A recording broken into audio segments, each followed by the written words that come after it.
dari sepanjang kau ngomong dari mulai awal sampai akhir, ku dengarkan itu. Satu pun yang kau ucapkan itu tidak ada yang berbentuk fakta. Jadi aku gak tahu entah fakta apa yang kau cari. Sumpah serius, aku jadi gregetan gitu. Hola netizen yang tercinta, polemik dari perdebatan kasus Pindah Cirebon masih belum selesai terkait proses hukumnya. Setelah ditetapkannya Peggy Setiawan sebagai tersangka utama pada kasus Pindah Cirebon, kini Peggy menggugat ke Pengadilan Negeri Bandung lewat sidang pra-peradilan. Akan tetapi, sidang pra-peradilan kasus Pindah Cirebon harus ditunda hingga Senin 1 Juli 2024 dikarenakan Polda Jabar tidak menghadiri sidang pra-peradilan kasus Pindah Cirebon. Kini, salah satu kuasa hukum Peggy Setiawan tengah berdebat dengan tim pencari fakta mandiri. Elsa Sharif yang merupakan tim pencari fakta mandiri disebut Tony tidak berimbang dalam mengumpulkan fakta karena fakta yang dikumpulkan Elsa justru menurut Tony malah memberatkan Peggy Setiawan. Tony menyarankan Elsa agar mencari fakta yang berimbang dengan mendatangi para terpidana yang diduga dapat intimidasi. Lalu Tony menyarankan agar Elsa mengunjungi Liga Akbar karena Liga Akbar mengakui dirinya diarahkan untuk bersaksi oleh Ibtu Rudiana. Nah, gimana nih menurut netizen yang terhormat? Silahkan berkomentar ya.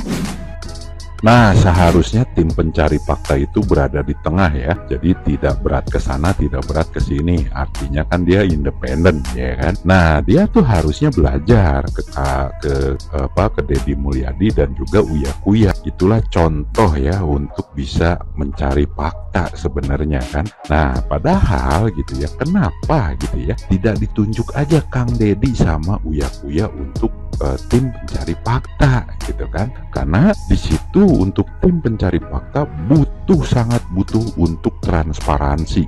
Jadi segala sesuatu yang dia lakukan itu harus transparansi ya kan.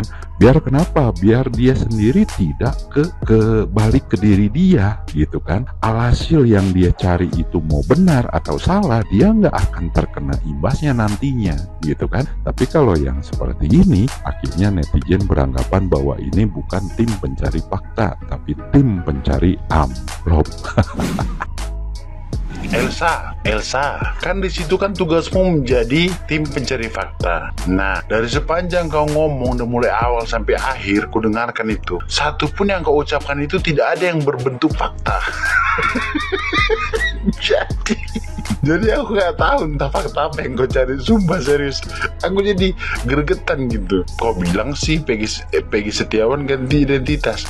Jelas-jelas kemarin itu pas di pers konferensi itu Peggy Setiawan yang namanya tetap Peggy Setiawan, di KTP, ijazah dan lain sebagainya Peggy Setiawan, gak ada Robi. Nama alias iya dia mengakui itu nama gaul Robi gitu, ya kan. Mengenai Robi itu siapa, Robi itu juga nama adiknya dia, itu semua ada kok di media. Apa kau nggak dengar, nggak baca? Habis itu ditanya lagi, tanya Pak Karni, apakah benar ada hasil visum itu ada menunjukkan bahwa ada luka tusukan? Entah apa yang kau jawab nggak tahu, entah fakta apa yang kau ucapkan di situ nggak tahu. Jadi ini Elsa, mending kau keluar aja dari tim pencari fakta itu, oke? Kayaknya memang otakmu nggak sanggup, nggak mampu untuk menangkap kasus itu. Ya, udahlah. Kau udah terlalu tua juga kau. Ingatanmu udah gak bagus juga kan? Gak salah kau ikut-ikutan dalam kasus ini lah. Makin berputar-putar kurasa gara-gara munculnya si Elsa ini. Entah apa yang kau bilangin, tim pencari fakta, tapi yang kau bilangin bukan fakta. Entah fakta apa yang kau ucapkan gak tahu. Lain hari si emak ieu teh saha atuh kradeka? Ieu teh nya cik atuh ieu mah kanu boga acara-acara TV nya sanajan praktisi hukum oge atuh ari nu teu ngalalarti kieu mah geus teu kudu dionang kana TV da kapiran jadi naon lain kalakah ngomekeun kuin anu pagejeud nya anu aya oge kalakah mikeun dikusutkeun we cik atuh neangan praktisi hukum teh anu diondang ka TV teh kitu anu bener-bener berkompeten nya anu aduh aing mah nya leuheung lamun teu ras mah si inget karena umur atuh mah aing gak sampai dah tuh Inilah yang buat kita rusak kan. Ini yang buat kita kacau. Perkaranya gak jelas arahnya kemana. Para advokatnya bertengkar aja, butuhkah aja. Tak apa yang diributkan. Berdebat, ujung-ujungnya bertengkar masalah pribadi. Saling merendahkan, saling menghina. Aduh kacau gitu. Apalagi itu saksi. Testimonium di auditu. Ngerti nggak? Itu bukan saksi, woi. Testimonium di auditu nggak bisa diterima itu. Aduh, banyak jurisprudensinya itu. Sudah jelas definisi saksi itu apa. Testimonium di auditu itu adalah yang dia dengar dari orang lain. Jadi itu gosip. Masa testimonium di auditu mau dijadikan keterangan saksi? Aduh. Udahlah, ngapailah para pengacaranya berdebat bertengkar. Proses hukumnya sampai mana? Ngapain bertekak nggak ada gunanya, malah saling merasa hebat, merasa jago. Semua jago, semua pengacara ini jago-jago, nggak ada yang nggak jago. Udahlah, nggak perlu saling bertekak, ya. Kalau Anda sebagai tim pencari fakta yang mengaku independen justru mencari fakta-fakta baru yang meringankan penyidik kepolisian, itu artinya fakta hukum yang terjadi selama 8 tahun ini bukan fakta, ataupun masih lemah faktanya, sehingga Anda harus mencari fakta-fakta baru yang meringankan ataupun yang mendukung pihak penyidik. Kan begitu pola pikirnya. Bukankah itu sudah menjadi fakta hukum dan menjadi inkrah? Ngapain Anda harus mencari fakta baru yang meringankan pihak penyidik? Seharusnya memang kalau ingin cari fakta baru adalah fakta yang belum menjadi fakta hukum, yaitu apa? Yang meringankan tersangka ataupun terpidana. Jangan-jangan mereka itu salah tangkap. Harusnya begitu kalau memang Anda independen, bukan tim pencari duit. Bongkar yuk tentang pengacaranya Peggy Setiawan yang kuli bangunan ini. Kenapa dia bergerak begitu lambat, seolah-olah memberi ruang kepada Kapolda Jabar untuk membuat sebuah bukti baru? Apakah pengacaranya Peggy Setiawan sudah kong jali kong sama Kapolda Jabar? Yuk, bagi netizen, kalau sampai ini terjadi, kita hujat itu pengacaranya Peggy Setiawan. Kalau sampai Peggy Setiawan menjadi korban ulah pengacaranya itu, kita siap-siap. Makanya saya dapat informasi ada beberapa anuan itu, makanya diperlambat. Kenapa pra-peradilan tuh begitu dilambat-lambatin biar oknum untuk Kapolda Jabar mendapatkan bukti baru. Ada apa ini? Ya kan? Ini eranya Jokowi ini begini nih, ya kan? Kenapa saya menyerang kepolisian, menyerang KPK, menyerang TNI? Ini adalah wilayahnya Jokowi. Paham? Saya akan kritik terus orang-orang yang di bawah naungan Jokowi CS. Salam waras.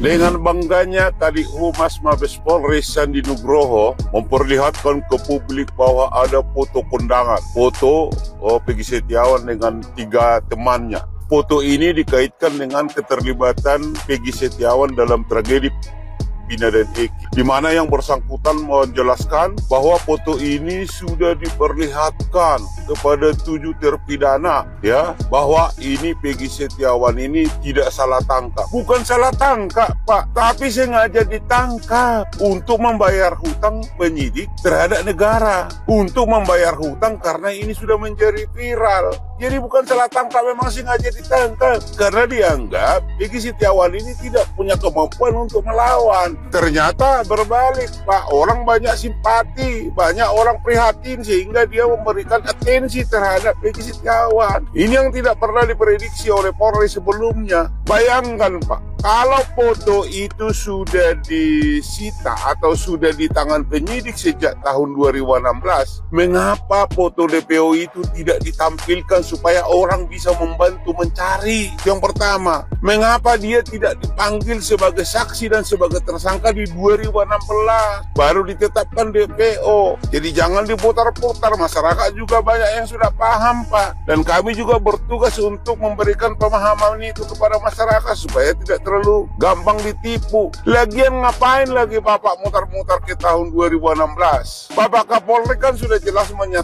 menyadari bahwa pengungkapan kasus ini di 2016 tidak saintifik. Kalau yang dimaksud dengan tidak saintifik berarti pengungkapannya tidak ilmiah, tidak menggunakan pendekatan bukti-bukti ilmiah, hanya disandarkan kepada pengakuan terpaksa. Pak, saya paham, Pak, strategi polisi dalam hal membuat orang menjadi menjadi saksi mahkota atau saksi satu sama lain terhadap beberapa tersangka. Jadi kalau di soal misalnya tidak benar ada penyiksaan pada waktu pemeriksaan di penyidikan, benar saya mengakui itu. Tapi yang terjadi Pak, sebelum dia diformilkan, sebelum dia didudukkan di dalam BAP, sudah terlebih dahulu Pak di sana Pak didoktrin, sudah terlebih dahulu Pak di tempat lain sana itu disiksa. Dibuatkanlah skenario, setelah cocok skenario ini baru Pak diformilkan, dibuatkan dalam bentuk BAP, diperiksalah orang ini, baru dipoto, bila perlu direkam. Oh seolah-olah polisi sudah on the track, tidak lagi ada tidak ada penyiksaan. Pak, saya paham Pak, saya pengacara, jangan tipu saya, jangan bodohin saya, karena saya juga pernah mengalami perkara yang serupa Pak. Jadi sudahlah, jangan lagi kita tetap mempertahankan pemeriksaan di tahun 2016. Udah selesai 2016 itu, mari sekarang lakukan eksaminasi, lakukan kembali penyidikan. Setidaknya untuk Peggy Setiawan itu jangan lagi disandarkan kepada pengakuan terpaksa atau keterangan yang di bawah tekanan. Kalau kita mau mengungkap ini dengan benar, tapi kalau hanya sekedar kamuflase supaya tugas polisi selesai, ya sudah, masyarakat sudah paham Pak. Masa TKP-nya fiktif, DPO-nya fiktif, coba apa lagi yang fiktif? Skenario-nya juga fiktif. Kenapa saya katakan skenario-nya? Andi yang curhat kepada 7 orang di warung itu, ada musuh dia dari geng motor itu